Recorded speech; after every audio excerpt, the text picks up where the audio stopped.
उद्धारकर्ता प्रभु यीशु के नाम में आप सभी को जय मसीह की। आइए हम कुछ जीवित वचन को देखेंगे, फिर इसके बाद अपनी आत्मिक बढ़ोतरी के लिए प्रार्थना करेंगे। दूसरा कुरिन्थियों 3 अध्याय के वचन 17 में शक्तिशाली और जीवित वचन बोलता है, प्रभु तो आत्मा है और जहाँ की प्रभु का आत्मा है वहाँ स्वतंत्रता है। सच में परमेश्वर की आत्मा जिस किसी के अंदर रहता है वह इंसान स्वतंत्र हो जाता है, पाप से, श्राप से, शैतान से और हर एक प्रकार की दुर्घटना, संकट, कलेश से। पिता, पुत्र और पवित्र आत्मा ये तीनों तीन नहीं बल्कि एक है। पवित्र बाइबल बताता है कि जो मनुष्य अपने आप को यानी शरीर आत्मा दोनों को परमेश्वर के हाथ में सौंप देता है, अपनी समझ का सहारा नहीं लेता है, परमेश्वर की सहारा लेता है, अपनी सब कुछ यहाँ तक कि शरीर आत्मा सब पर परमेश्वर का अधिकार दे देता है, तो परमेश्वर उस मनुष्य पर बहुत उपकार करते हैं। परमेश्वर के उपकार को वही मनुष्य जान सकता है, समझ सकता है जो उससे प्रेम करता है और उसका भय खाता है और उससे डरता है, उसके आज्ञाओं को पालन करता है और डरते हुए, थरथराते हुए उसके वचन पर चलता है। परमेश्वर हम सब पर इतना उपकार किया है कि भजन संगीता 103 अध्याय के वचन 2 में राजा दाऊद कहता है कि तुम सब अपने अपने मन से कहो कि हे मेरे मन, यहोवा को धन्य कहो और उसके किसी उपकार को न भूलना। राजा दाऊद का कहना सत्य है, हमें परमेश्वर के उपकार को नहीं भूलना चाहिए। परमेश्वर ने हम सब पर जितने भी उपकार किया है उसके उपकार के लिए हमें प्रभु को धन्यवाद देना चाहिए, उसके नाम की स्तुति, प्रशंसा, महिमा और जय जयकार करनी चाहिए। उसके नाम से ही हमें चंगाई और शिफा मिलता है। तो आइए हम सब मिलकर उसके उपकार के लिए उसको धन्यवाद देंगे और इसके बाद अपनी आत्मिक बढ़ोतरी के लिए प्रभु से प्रार्थना करेंगे कि पिता, पुत्र और पवित्र आत्मा जो तीनों एक हैं हम सबके अंदर आए और सदा के लिए वास करें। तो चलिए अब हम प्रार्थना में चलेंगे। धन्यवाद धन्यवाद धन्यवाद देते हैं खुदावन खुदा यीशु, सेनाओं का एवं हम आपको बहुत बहुत धन्यवाद देते हैं प्रभु जी। हे प्रभु, आपका धन्यवाद हो कि आपने हमें अपना बेटा एवं बेटी होने का अधिकार दिया।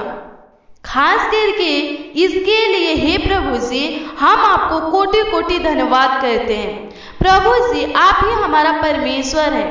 आपने हमें अभी तक से संभाल रहे हैं और आगे भी अगुवाई कर रहे हैं। हे महान और सर्वशक्तिमान परमेश्वर, हमें शैतान की शक्तियों से बचाने वाले खुदा, हम अपने पूरे मन से आपको धन्यवाद की बलि चढ़ाते हैं। हे अब्राहम के परमेश्वर, जैसे आपने हम पर और हमारे पूरे परिवार पर अपने आशीष और अनुग्रह बनाए हैं, वैसे ही प्रभु जी हम पर और हमारे परिवार पर आगे भी अपनी आशीष अनुग्रह बनाए रखिए। प्रभु जी, हे प्रभु जी, हमारा भरोसा आप पर ही है, क्योंकि आप ही हमारा शरण स्थान और गढ़ है। प्रभु जी, हम विश्वास करते हैं कि हमारा शरीर, आत्मा और प्राण आपका है और हम ये भी विश्वास करते हैं कि हमारा शरीर पवित्र आत्मा का मंदिर है। हे पिताजी, हे जीवित खुदा, हमारे शरीर को पाप से बचाइए। प्रभु जी, हम ये प्रार्थना करते हैं कि हमारे अंदर कभी बुरे विचार ना आए। हमारे इंद्रियों को आप वश में कर लीजिए, हमें एक पवित्र इंसान बनाइए प्रभु जी। प्रभु जी, हमारे अंदर के क्रोध, अहंकार, घमंड, लोभ, लालच और ईर्ष्या, जलन को हमेशा हमेशा के लिए नष्ट कर दीजिए और हमें ऐसी शक्ति, सामर्थ, बुद्धि और समझ दीजिए कि हम दूसरे के अपराधों को क्षमा कर सकें, ताकि आप हमारे अपराधों को क्षमा करने पर प्रभु आप पवित्र हैं, हमें भी आप अपनी लहू से धोकर शुद्ध और पवित्र बनाइए और हमें अपनी पवित्र आत्मा दीजिए कि उससे हमारा हृदय हिम से भी सवेत हो जाए। हे जन्नत के बादशाह, आप प्रेमी और अनुग्रहकारी परमेश्वर हैं। आप पाप से नफरत करते हैं लेकिन पापियों से प्रेम रखते हैं। प्रभु जी, उन पापियों में से हम भी एक पापी मनुष्य हैं, फिर भी आपने हमसे इतना प्रेम किया कि अपनी जान देकर हमें नरक से बचा लिया और हमें स्वर्ग का वारिस होने का अधिकार दिया। शैतान के बंधन से आपने हमें और हमारे परिवार को छुड़ाए। इस संसार में हमें कष्ट है लेकिन आपने हमें इस पर विजय पाने का रास्ता दिया। प्रभु, इसके लिए आपको बहुत बहुत लाखों लाख धन्यवाद। प्रभु जी, हम आपको जितना भी धन्यवाद करते हैं उतना ही कम है, क्योंकि आपने हम पर इतना उपकार ही किया है कि हम वर्णन नहीं कर सकते। सच में प्रभु, आप धन्य हैं। आपने हमें शैतान से बचाए हैं, हमारे आत्मा को आग की झील में जाने से बचाए हैं, हमारे आत्मा और शरीर को नाश होने से बचा लिए हैं। प्रभु, खास करके तो इसके लिए हम आपको बहुत बहुत धन्यवाद करते हैं। प्रभु जी, आप हमारा खुदा हैं। आप हमें बादलों में ले जाने के लिए बहुत जल्द आएंगे।